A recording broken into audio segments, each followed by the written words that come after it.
Good morning. Kita-kita na nga yung design ng ating pool. Ayan, so lumutan na yung water dito. Lumutan na yung upuan natin dito. So, yan yung design ng ating pool. So, ito makikita nyo.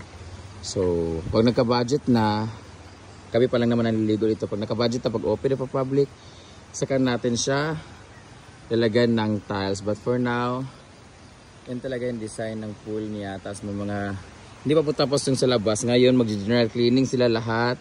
I-finishing tong dito, kagaya nito, ilinisin dito. Ayan, ganyan. Dun sa kabila, wala pa. Ito, hindi pa sila nalilinis ito. Ngayon, malatapos ito lahat. Kailangan silang ganito yung linisin. Ganyan.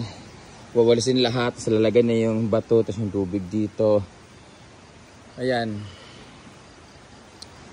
Sa mga nagsasuggest dyan about anti-algae, about chlorine and everything, ganyan-ganyan. Siyempre, alam ko na yung lahat ng mga nandyan guys. Yung mga contaminated water, stagnant water, overflowing water, ganyan-ganyan. So, hindi pa naman namin to i-open for public. So, kami lang naman ang maliligo dito. So, if ever man, hindi siya pumasa sa mga test nyo. So, bahala na kayo. Basta ito yung water namin. Yan yung source ng water namin. It's been 2 days and a half na nagpo-flow siya dito. So, ayun, kung anong kailangan dito yung filtration and anti-algae, yun yung mga i-apply dito. Pero, as of now, wala muna kasi wala naman kami yung Chervanes. Hindi pa kami nagpe-presses. So, itong ating function hall which is ready to serve. Malinis na siya na na kagabi. Na finishing na nila lahat. So yan lahat ng mga natira dyan ng mga kailangang itambak ay dito po yan lahat itatambak. Yan, tatambakan lahat yan dyan para pumatag kagaya dito. Tapos saka tatamnan siya ng Carabao grass at Bermuda grass.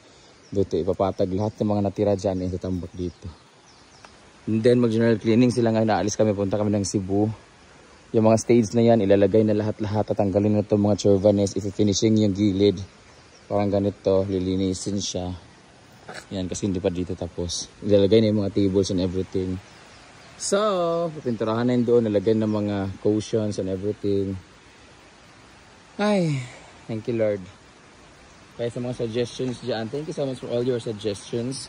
I understand and accept your suggestions, your constructive criticism. I know it's my first time to run this kind of business like the pool. So, everything I will put that in mind and then pag-aaralan ko siya. At syempre, lahat naman ng yan ay naka-apply na siya at kailangan talaga yan. So, yung mga filtrations, mga tiles, mga water Chervanes, algae, cherba para hindi contaminated, hindi delikado yung water, ganyan-ganyan. Yan, may mga ganyan na mga eksena. So, kaso hindi pa siya nag-overflow kasi wala pang tubig dyan. Hindi pa na maabot yung tubig dyan. So tinitangnan pa namin kung ilang araw siya magkakalumot. Kailangan ba siya ng net sa taas para hindi siya prone sa lumot. Tapos ilang araw yung pagpupuno. Tapos yung pagdidrain, yung mga ganun-ganon. Tapos i-water test pa to siya. So yun. Lahat yan ay nakalagay na yan sa utak, animpatakan. So, ito yung view natin. Yan yung design ng pool natin. Sa mga nagsabing delikado daw or pangit yung design para daw tangkal. Wala na tayong magawa. Ganyan talaga design natin eh. So, this is our design. May net na rin tayo and everything.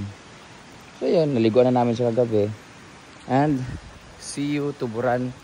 Cebu for the Alta di Tuburan. Bye-bye.